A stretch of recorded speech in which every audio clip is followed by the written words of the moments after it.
السلام عليكم ورحمة الله وبركاته.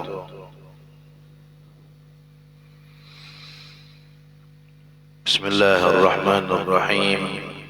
الحمد لله رب العالمين، وبه نستعين على أمور الدنيا والدين. صلى الله وسلم على سيدنا محمد وعلى آله وصحبه أجمعين. سبحانك لا علم لنا إلا ما علمتنا إنك أنت العليم الحكيم. رب اشرح لي صدري ويسر لي أمري واحلل عقدة من لساني يفقه قولي، بجاه النبي وآله وصحبه، أما بعد. Alhamdulillah, puja dan puji syukur kita haturkan kehadirat Allah Subhanahu wa taala atas nikmat yang senantiasa selalu Allah curahkan dan limpahkan kepada kita semuanya. Sampai pada detik ini, pada saat ini kita dikumpulkan oleh Allah di tempat yang mulia ini dalam majlis kita. Mudah-mudahan Allah Subhanahu wa taala berikan kita keistiqamahan di dalam menjalankan kewajiban, mengerjakan yang sunnah dan meninggalkan yang diharamkan oleh Allah Subhanahu wa taala. Amin ya rabbal alamin. Salawat serta salam tidak lupa pula kita haturkan kehadirat junjungan kita, baginda Nabi kita, Nabi besar Muhammad sallallahu alaihi wa ala alihi wa sahbihi wasallam, dan juga kepada keluarga Rasulullah, sahabat-sahabat Rasulullah, dan orang-orang yang berada di jalan baginda Nabi besar Muhammad sallallahu alaihi wa ala alihi wa sahbihi wasallam sampai hari kiamat nanti. Amin ya rabbal alamin. Hadirin dan hadirat jamaah yang dimuliakan Allah Subhanahu wa taala, alhamdulillah kita bisa kembali duduk bersama-sama di majelis kita yang mulia ini untuk kita melanjutkan lagi ta'lim kita, pelajaran kita yang kita baca di dalam kitab Risalatul Muawanah Habib Abdullah bin Alawi Al-Haddad. Masih berbicara tentang sikap atau perilaku atau hubungan di antara sesama manusia. Mana yang harus kita lakukan, yang harus kita ambil sebagai sikap kita terhadap sesama muslim, mana yang tidak patut untuk kita jadikan perangai kita terhadap saudara kita yang muslim dan yang selain yang muslim pun juga. Di antaranya kemarin yang kita pelajari, jangan sampai kita ini menyakiti orang lain, mencelanya, menghinanya, menyakiti baik dengan lisan kita maupun dengan tangan kita atau anggota tubuh kita yang lain secara fisik. Muslim yang sempurna adalah muslim yang bisa menjaga orang lain agar tidak terkena keburukan lidahnya dan juga tangannya. Sebagaimana Nabi SAW beliau bersabda, al-muslimu man salimal muslimuna min lisanihi wa yadihi. Orang muslim yang benar-benar itu adalah orang yang muslim yang lain itu selamat dari gangguan lisannya dan juga selamat dari gangguan tangannya atau anggota fisiknya yang lain. Jadi bagaimana caranya? Jangan sampai lisan kita, omongan kita nih, begitu apalagi juga fisik kita, menyebabkan madarat bagi muslim yang lain. Baru kita tergolong muslim yang sebenar-benarnya. Juga jangan melaknat apapun itu, baik manusia maupun binatang atau benda-benda yang mati atau bahkan orang kafir sekalipun. Jangan sampai kita melaknat mereka. Tidak boleh kalimat laknat itu keluar terkecuali kepada orang-orang yang sudah dipastikan mati dalam keadaan kafir, dan itu yang mengetahui hanya Allah Subhanahu wa ta'ala. Jadi kalau Allah yang menyatakan dia mati dalam keadaan kafir, baru boleh orang itu dilaknat. Kalau tidak ada nas dari Al-Quran, begitu juga nas daripada hadis Nabi, maka tidak boleh kita melaknat siapapun orangnya. Karena khawatirnya, sebagaimana disebutkan di dalam hadis, kalau kalimat laknat itu keluar, maka dia akan menuju ke langit, dan langit tidak mau menerima. Kembali ke bumi, bumi pun tidak mau menerima.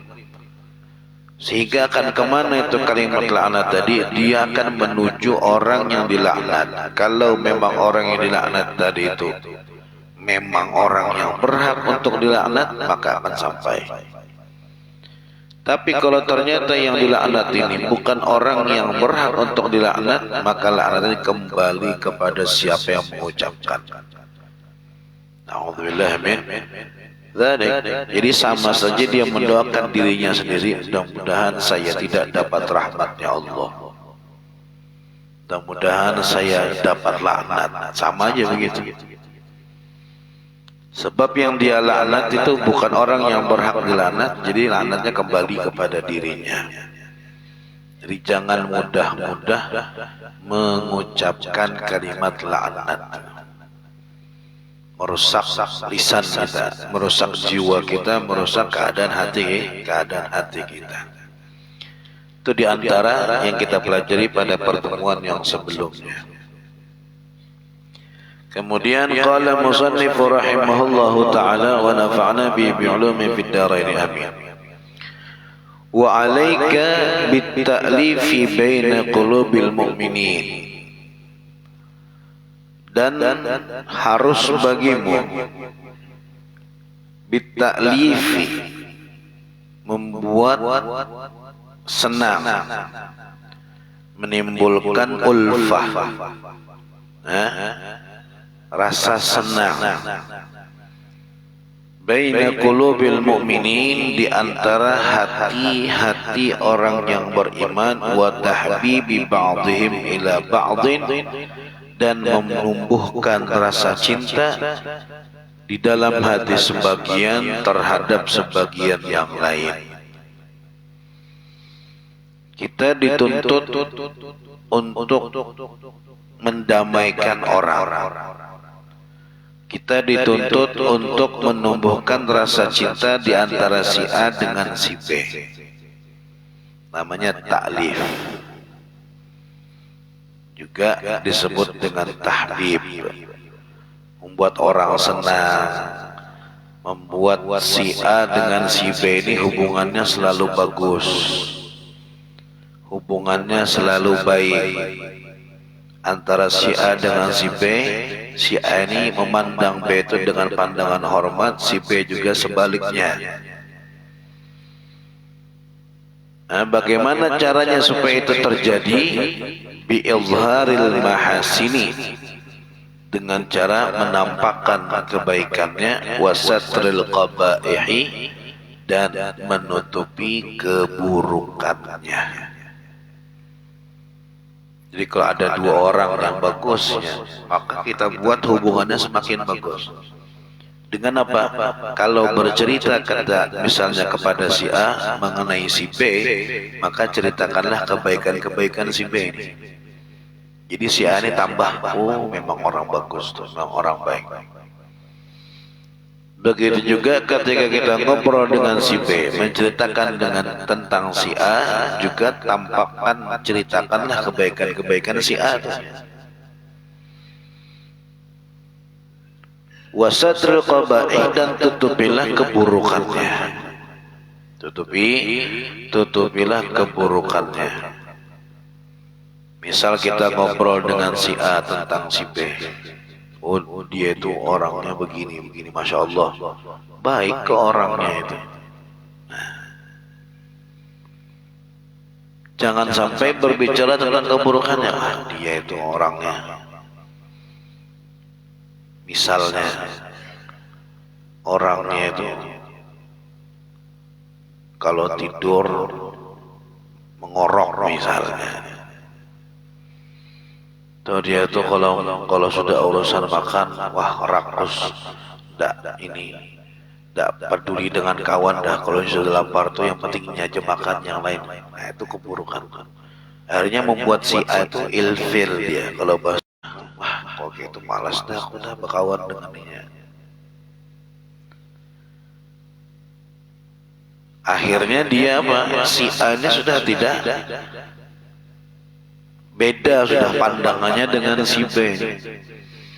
Seharusnya kita disuruh untuk menurut, dan mungkin bisa jadi menumbuhkan rasa kebencian di antara mereka.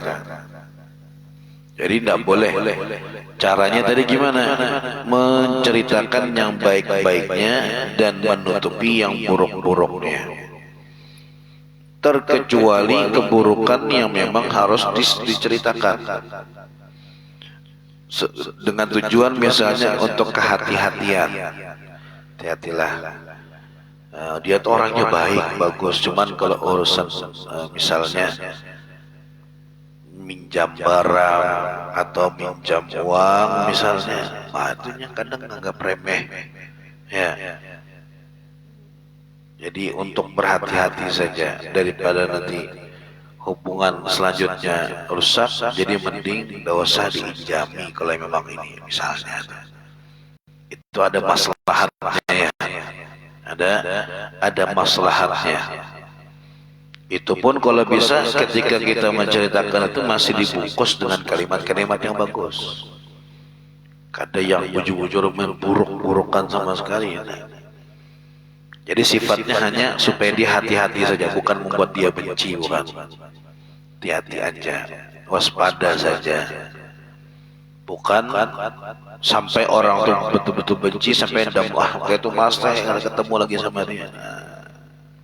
Tidak boleh. Tugas kita membuat hubungan orang lain bagus, baik. Apalagi misalnya yang kita hubungkan ini orang yang memang harus selalu terhubung, misalnya antara suami dan istri. Wah itu dibaik-baikkan terus itu. Diusahakan kayak caranya antara suami dan istri itu selalu memandang baik, menumbuhkan rasa cinta di dalam diri mereka. Jadi kalau misalnya ada orang ngomong berbicara tentang pasangannya misalnya, ya usahakan yang bagus-bagus biar dia tadi itu kembali baik dengan pasangannya tadi itu. Jangan malah ditambah perburuk lagi. Istri saya itu, iya jujur bini kan pada baik memang. Akhirnya murid tambah benci dia. Tambah benci. Nah ini tidak mendamaikan ya. Seharusnya wa alaika bi islahi dzati bainihim, harus bagimu untuk memperbagus atau mendamaikan di antara orang-orang yang saling tidak akur. Suruh kita mendamaikan. Fa inna fil islahi fadlan, karena di dalam mendamaikan itu ada keutamaan yazid ala fadlin nafli minas salati was siyam. Ada pahala yang lebih banyak ketimbang pahala orang yang sholat sunnah, begitu juga orang yang puasa sunnah. Jadi mendamaikan orang yang sedang bertikai itu banyak keutamaannya, banyak pahalanya. lebih besar daripada sholat sekian rakaat sholat sunnah dan berpuasa sekian banyak puasa sunnah. Mendamaikan orang, bahkan ya diperbolehkan berbohong gitu, dalam rangka untuk mendamaikan orang yang sedang apa? Yang sedang tidak akur. Boleh bohong, ngarang-ngarang cerita, dia itu orangnya bagus begini-begini, orang dia sering memuji kamu, dia tuh kagum sama kamu sebenarnya, padahal ada bohong aja. Boleh kalau tujuannya islah, mendamaikan. Saking pentingnya itu. Bahkan di dalam fikih itu orang yang berutang dengan tujuan mendamaikan orang yang bertikai itu dia berhak dapat zakat. Berhak dapat zakat, termasuk ghorimin, orang yang berutang, termasuk mustahik. Misalnya si A dengan si B ini bertikai masalah uang. Si A ngutang dengan si B, ujar si A, saya sudah bayar kok. Ujar B, tidak ada, kamu bayar, belum bayar. Kata saya, sudah bayar saya. Kata si B, tidak ada. Mau kelahi ini. Mau apa? Sudah mau adu fisik sudah. Tiba-tiba kita datang, berapa gram utangnya? Inilah dia punya utang sama saya 200.000, belum bayar, ngomongnya sudah bayar. Ya sudah, ntar ya, bulik ini, datangi orang lain utang 200.000, serahkannya kepada orang yang mengatakan belum bayar tadi, yang mengutang itu. Nah, bereslah, nyanggap aja nih bayarannya beres, dah damai ini.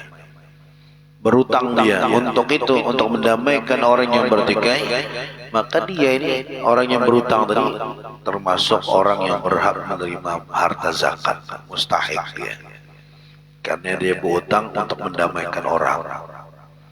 Itu saking pentingnya islahu dzatil bain, mendamaikan orang yang bertikai. Jangan sampai sebaliknya, kita malah yang menyebabkan orang apa? Orang tidak akur. Na'udzubillah min dzalik. Tidak gampang tuh dosanya. Orang yang baik-baik dibuat tidak baik. Orang yang akur dibuat tidak akur. Itu tidak mudah itu.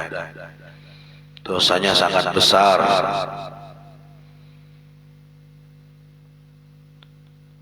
Wala siyama bainal walid wa waladihi, terutama mendamaikan antara seorang orang tua dengan anaknya, karena ini hubungan yang tidak boleh putus sama sekali. Anak dengan orang tua itu yang paling utama. Ada anak ini tidak akur sama orang tuanya, itu masalah. Sehingga apa? Sehingga tidak pernah didatanginya orang tuanya. Hatta lebaran tidak pernah ke rumah orang tuanya, saking marahnya. Orang tuanya juga begitu, tidak mau. Datang si fulan, didamaikannya dua ini. Oh, masya Allah. Maafkan, kamu minta maaf sama ayahmu, tidak boleh. Gini. Si ayah juga pian, maafkan anak pian, maukah pian anak pian masuk ke dalam neraka? Sebenci-bencinya pian sebagai orang tua, saya tahu pian sayang dengan anak, pasti pengen anak tuh bahagia. Maafkanlah, kenanya datang, pian kasih maaf langsung, dosa dibahas apa-apa lagi.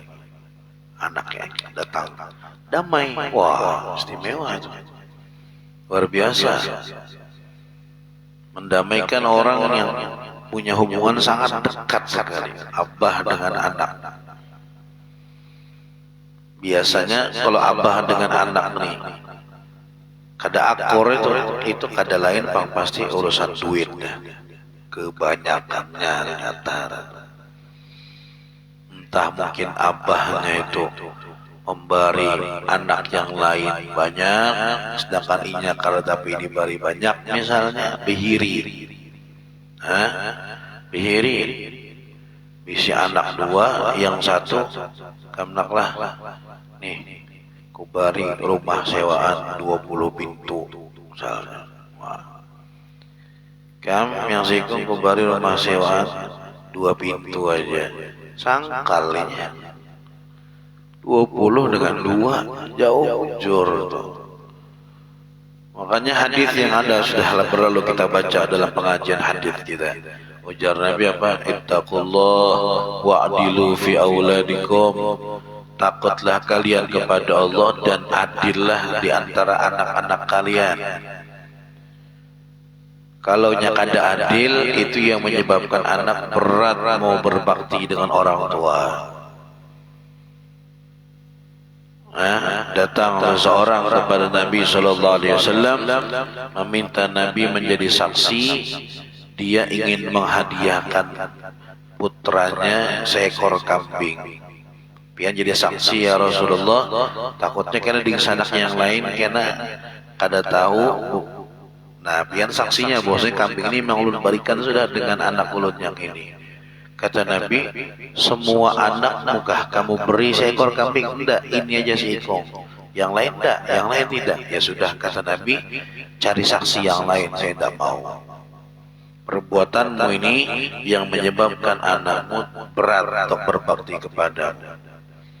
Durhakanya jadinya. Jadi gara-gara orang tuanya anaknya durhaka.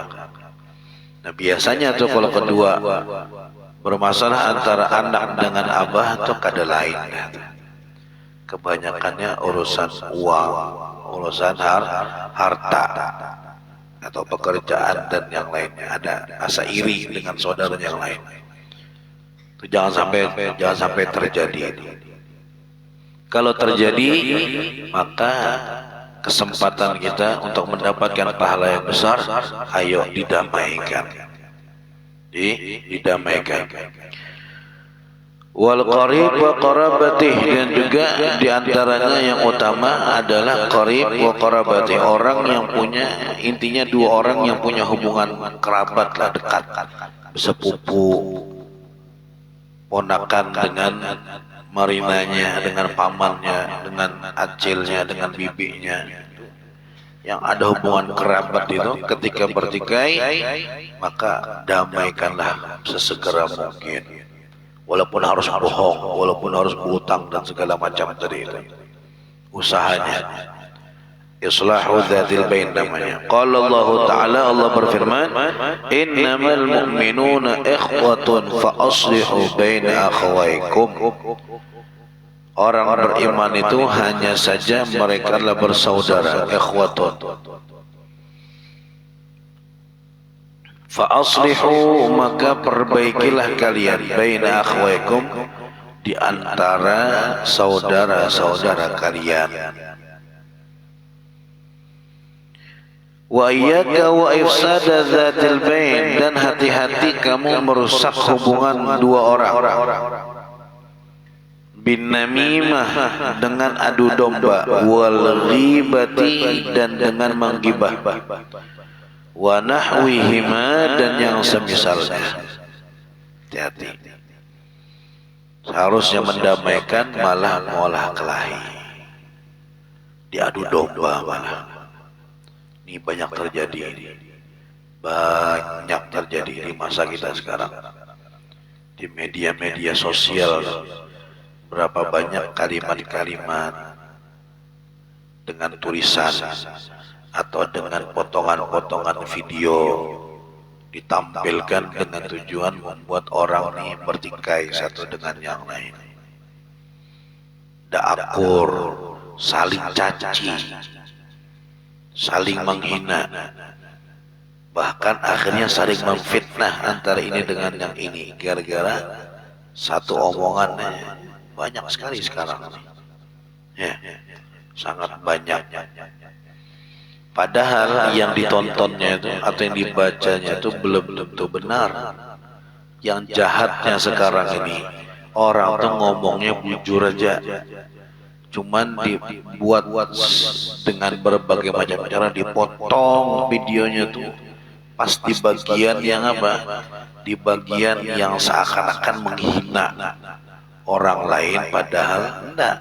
Kalau dicermati secara lengkap videonya, cuma dipotong sengaja.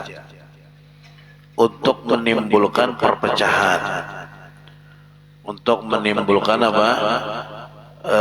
Prasangka buruk antara yang satu dengan yang lain. Nah, akhirnya ada akur. Maka skalanya bukan perorangan aja, per kelompok.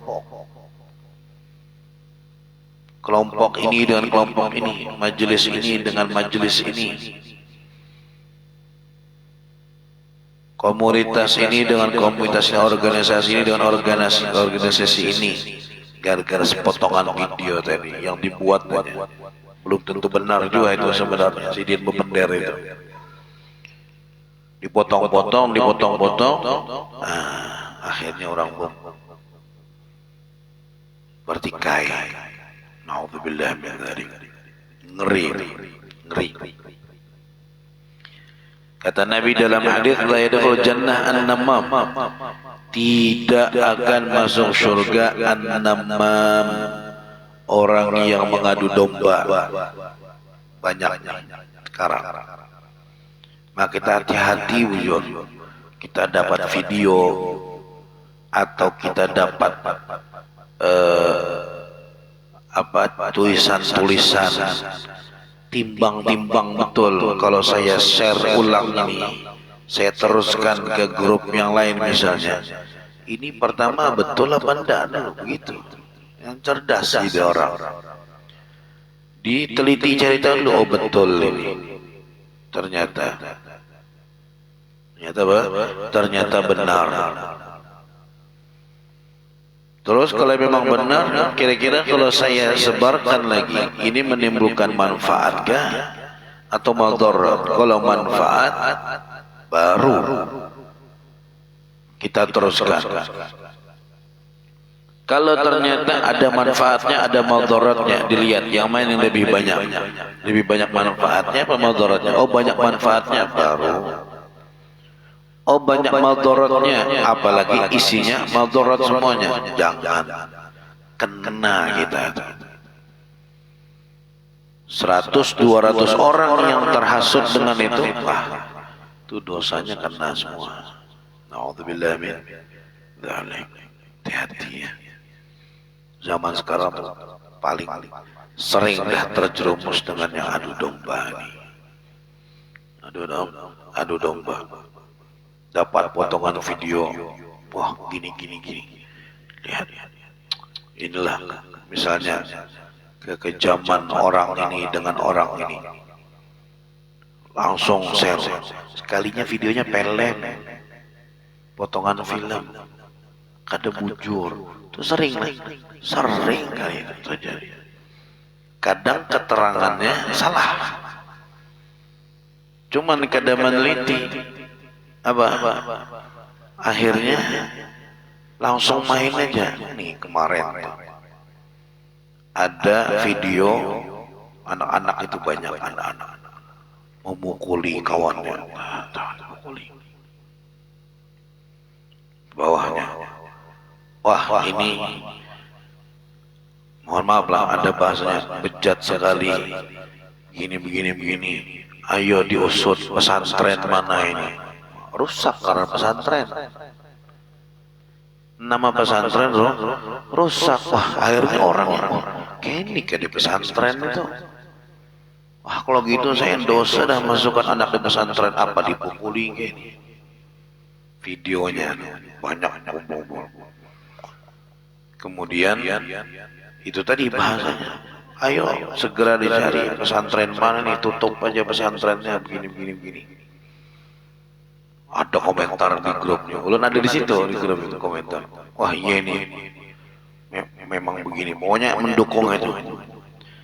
Padahal kalau diteliti lagi, ulun lihat di videonya, mohon maaf nih, di dalamnya semua yang di dalam anak-anak itu, di dalamnya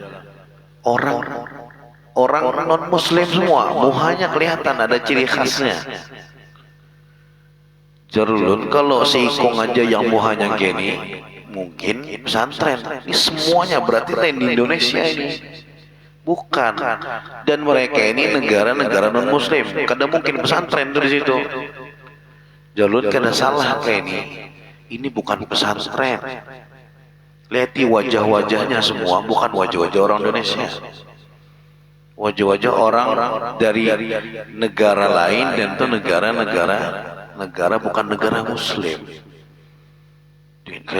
Baru oh iyalah, lain ternyata ini. Nah, hati-hati yang begitu. Hati-hati. Kita kada niat nak madu domba, tapi kita meneruskan. Sama kena juga itu yang seperti itu salah satu contohnya, banyak yang begitu sering kali,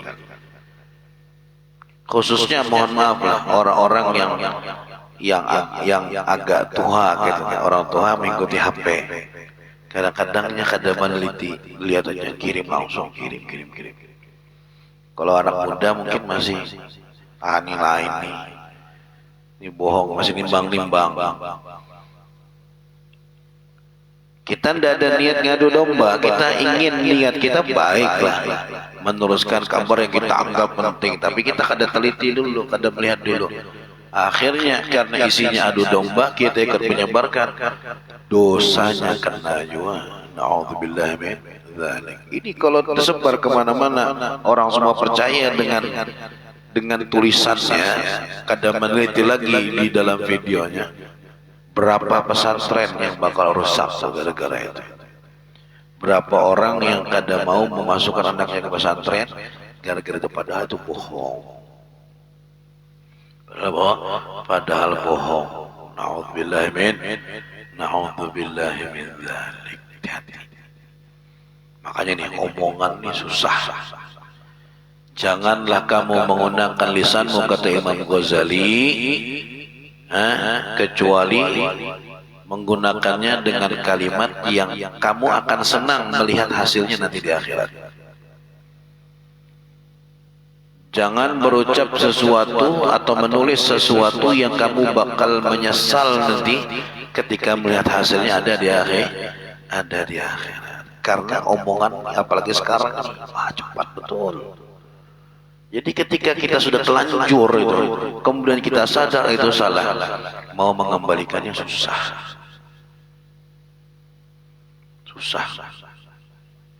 Ada tuh cerita orang ngomong dengan omongan yang salah, tapi dia yakin disebarkan, ngomong sana, ngomong sini.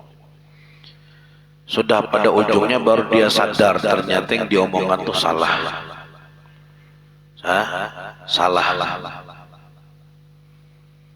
Akhirnya dia datang kepada seorang guru. Gimana caranya? Saya ternyata salah. Saya salah. Kira-kira kalau saya minta ampun, bertobat dengan Allah atas ucapan saya tadi, diampuni, dan kata dia diampuni. Cuma dampak daripada ucapan itu yang susah sudah untuk dihilangkan. Contoh kata beliau, kamu jalan, sambil jalan kamu menaruh bulu ayam di jalan, setiap langkah kamu taruh sampai ke tujuan bulu ayam. Kemudian kamu mau mengumpulkan kembali bulu ayam tadi dengan jalan balik. Terkumpul semua lah, ada yang terbang kemana-mana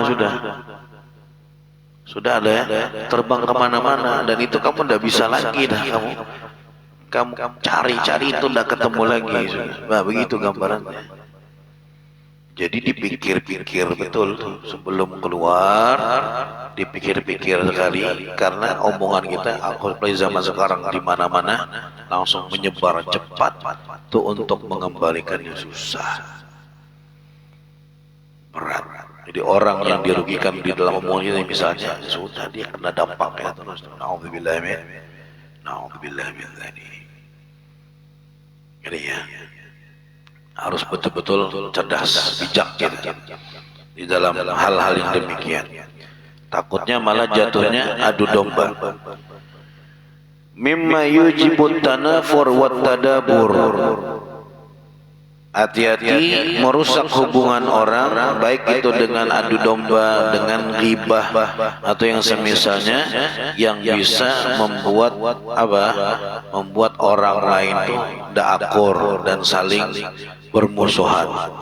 Fa inna dzalika 'indallahi ta'ala 'azim. Karena hal yang demikian itu di sisi Allah sangat besar, masalah besar. Cuman kebanyakannya orang ini sudah terbiasa adu domba, dianggap kecil, padahal besar. Padahal besar.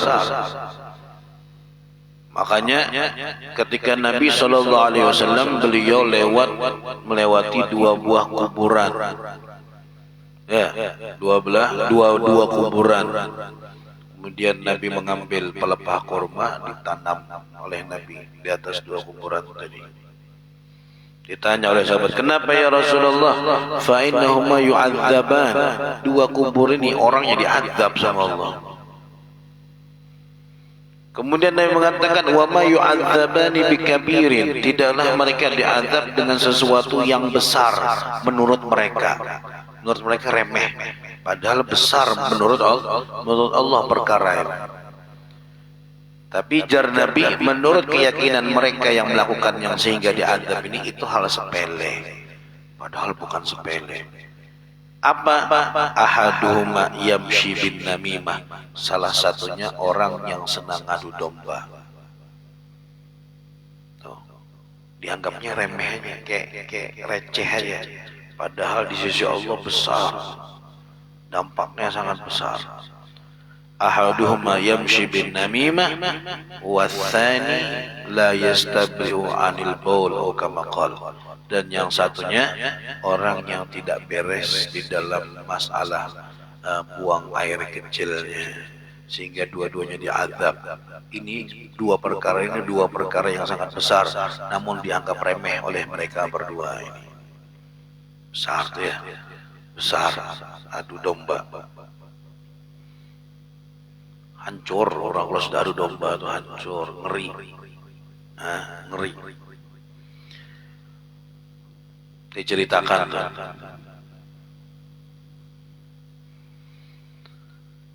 Ada orang berjual budak, hamba sahaya. Zaman dulu budak itu kayak barang manusia, tapi dia statusnya hamba sahaya, itu boleh diperjualbelikan. Budak ini makin muda, kekar, kuat, apalagi tidak ada cacatnya, tidak ada aibnya, mulus dia tuh. Itu harganya mahal, budak mahal. Tapi kalau sudah tua, sudah lemah, kata kuat begawian lagi, atau misalnya maib, ada cacatnya misalnya kulitnya ada bekas luka bakar dan segala macam misalnya lah, itu harganya temurah. Ini sudah masih muda, badannya masih kuat, masih kokoh, mulus, gagah lagi orangnya, muhanya. Mahal tuh, mahal pastinya.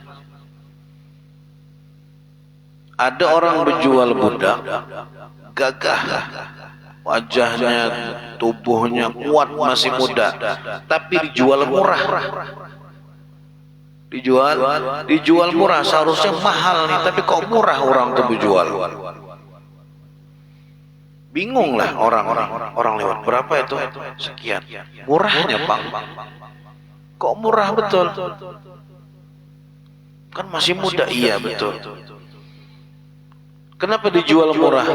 Ada satu aibnya yang membuat saya menjual dia dengan harga murah ini. Apa?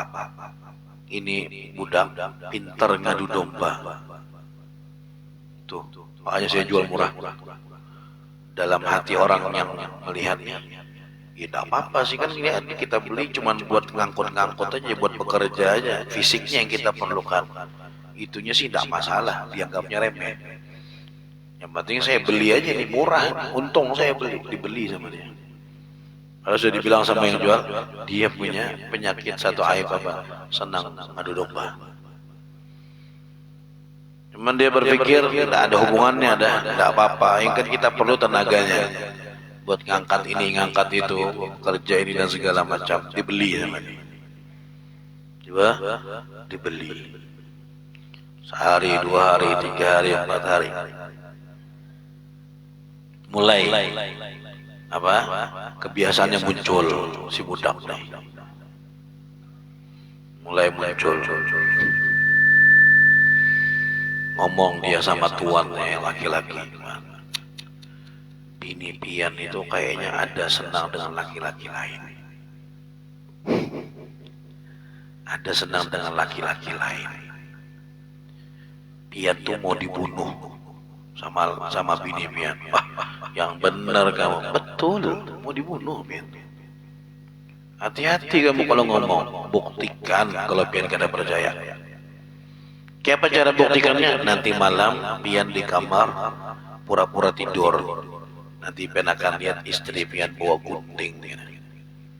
Itu mau nusuk pian. Oh yalah, di malam saya tunggu nih ya.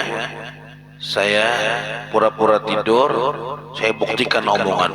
Iya silakan. Kata si budak tadi. Habis itu datang ke tuan yang perempuan. Kayaknya laki pian tuh diguna-gunai bebinian lain. Tuh lihat Pina senangnya dengan bebinian yang ada di sana. Ah masa, kata si istri tuannya tadi itu. Iya cari-cari terus dengan perempuan itu. Kayaknya diguna-guna itu. Nyata dah. Karena kadang mungkinnya beralih dari pian. Wah sudah keluar keahliannya. Jadi bagaimana ulun tahu caranya supaya menghilangkan guna-guna dari itu? Oh iya kan? Kalau pian mau saya bantu, biar guna-gunanya hilang. Kayak apa caranya? Gampang, ulun tahu caranya. Cuma ulun perlu satu untuk bisa menghilangkan guna-gunanya. Apa? Rambut laki pian. Jadi pian gunting kena rambut sidin malam ini sidin kuring. Pian gunting rambutnya. Bawa gunting ke kamar, pian gunting. Biar kudu banyak-banyak, yang penting syaratnya aja ada rambutnya. Bisa tapi dengan cara gitu bisa. Yang penting rambutnya pian bawa ke sini. Oh, ya sudah kena malamnya kuring, ku ambil rambutnya sedikit. Nah, iya dah. Si laki pura-pura guring sambil mengikuti lading dah nih dah kalau bujur nih bininya bawa gunting nak nyocoknya. Si bini masuk bawa gunting bujuran karena nak gunting rambutnya. Siapa yang membuat rencana itu? Ini si budak nih tadi. Diadunya tuannya. Masuk kamar, lakinya pura-pura guring. Bininya masuk kamar bawa gunting bujuran.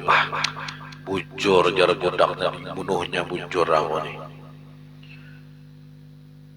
Si bini kesian, kuring udah lagi pas saja hendak mengambil rambutnya sedikit menggunting. Bebaya beparak itu bininya mengeluarkan gunting, langsung sang suami menusukkan pisaunya duluan kepada si perempuan, bininya seorang. Mati bininya, keluarganya kada terima, ditangkap, dibunuh juga si laki. Keluarga laki kada terima, hancur dua keluarga apalagi gara-gara si budak tadi itu. Nah, so padahal dia nih aibnya satu, cuman berbahaya aibnya apa? Senang ngadu domba, hancur. Dapatnya itu sudah kalau sudah begitu ngeri. Makanya diancam dengan ancaman keras oleh Nabi, la yadkhul jannah an-namam, karena masuk surga orang yang ngadu domba. Abdullah Al-Walid bin Mughirah, Allah subhanahu wa ta'ala cela di dalam Al-Quran.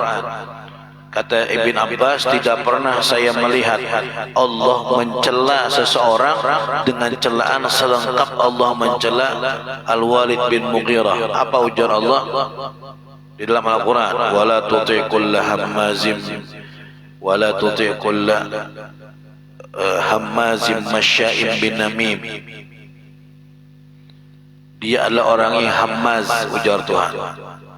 Apa hammaz? Senang menghina orang lain. Masya'im binamim, dan dia orang yang senang kau sana kemari membuat adu domba. Kau sebutkan dalam Al-Quran. Di antara sifat buruknya Al-Walid bin Mughirah itu senang adu domba. Dan Allah jauhkan kita daripada sifat adu domba. Allah jadikan kita sebagai pendamai orang lain, bukan malah menyebabkan keburukan bagi orang lain. Makanya ada doanya tuh, doa daripada solihin, apa? Allahumma ja'alni mafatih lil khair wa maghaliq lisyarr. Ya Allah, jadikanlah saya ini adalah kunci-kunci kebaikan bagi orang lain dan penutup segala keburukan bagi orang lain. Baca, bagus doanya. Wa ij'alna mafatih lil khair wa maghaliq lisyarr. Minta supaya kita tuh di mana-mana selalu jadi kunci-kunci kebaikan. Dan minta kepada Allah supaya kita itu menjadi orang yang menutup segala keburukan baik diri kita sendiri maupun untuk orang lain. Itu doanya, Allahumma ja'alna mafatih lil khair wa maghaliq lisyarr. Penting itu doa itu. Makanya tiap saya tawassul sebelum talim, saya tidak pernah ketinggalan itu doa. Saya masukkan wa ja'alna mafatih lil khair wa maghaliq lisyarr. Kunci-kunci kebaikan dan penutup segala keburukan. Dan Allah jadikan kita di mana-mana jadi orang yang baik. Dijadikan termasuk minal abror, orang yang tidak keluar dari diri kita kecuali yang manfaat, yang baik bagi setiap orang-orang yang bertemu dengan kita. Amin ya rabbal alamin.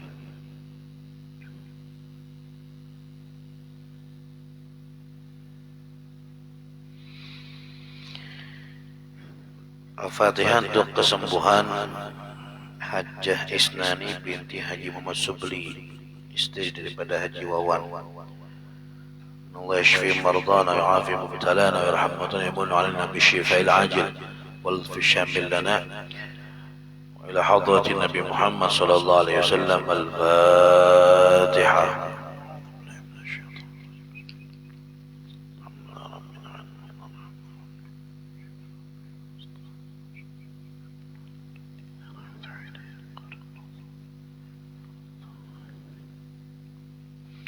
Ada pengumuman di undangan, hadirilah peringatan Maulid Nabi sallallahu alaihi wasallam oleh Yayasan Masjid Raya Darussalam.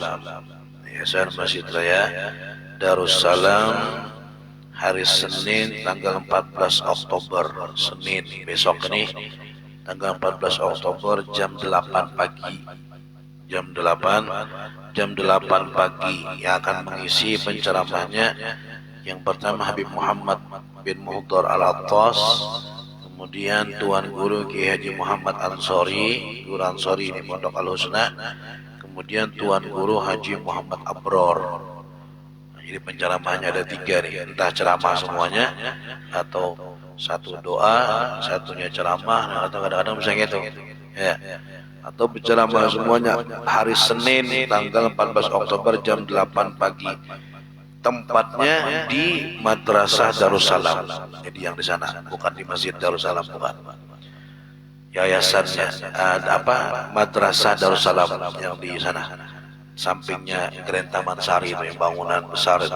Sampingnya Pondok Pesantren Harun Nafsi. Ya, biar situ kelihatan bangunan yang besar. Nah, di situ acaranya, bukan di Masjid Raya Darussalam ya, cuman yang mengadakan Yayasan Masjid Raya Darussalam. Jadi undangannya peringatan Maulid. Masih ada nih Maulid, sudah Rabiul Akhir, masih ada Maulid. Masih panjang lagi lah itu mungkin. Biasanya kadang-kadang sampai Rabiul Akhir, sampai bujur-bujur Rabiul Akhir, bujur akhir.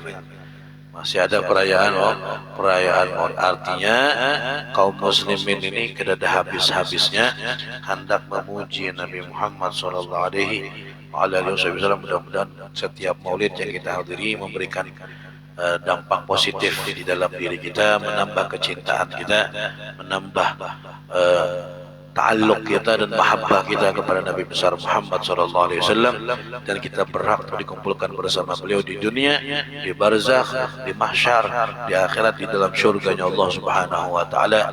Amin ya rabbal alamin. Mudah-mudahan yang punya hajat Allah kabulkan hajat, yang ada sakit Allah berikan kesembuhan dari setiap penyakitnya yang zahir maupun yang batin, yang ada kesusahan Allah hilangkan kesusahannya. Mudah-mudahan Allah murahkan rezeki kita, diberikan rezeki yang banyak, yang halal, yang tidak dihisab oleh Allah, rezeki yang zahir dan rezeki yang batin. Dan mudah-mudahan Allah matikan kita dalam keadaan husnul khatimah. Allah jadikan kita orang yang mengamalkan ilmu yang kita pelajari dari majlis manapun dan guru siapapun yang kita ambil ilmunya, dan semoga ilmu kita sanadnya bersambung sampai kepada Nabi Muhammad sallallahu alaihi wasallam. Amin ya rabbal alamin. Ala hadhihi niyyah wa kulli ma nabi sallallahu alaihi wasallam ila hadratin Nabi Muhammad sallallahu alaihi wasallam. Al-Fatihah.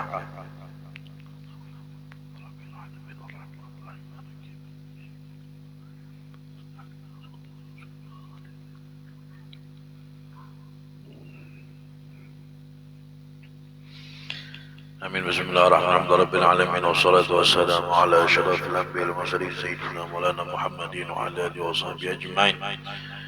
اللهم افتح علينا فتوح العارفين، فقهنا في الدين وعلمنا التاويل واهدنا الى سواء السبيل واجعلنا من العلماء من صراطك المستقيم. اللهم اكرمنا بنور الفهم واخرجنا من ظلمات الوهم، زدنا علما. ربنا اتنا في الدنيا حسنه وفي الاخره حسنه وقنا عذاب النار.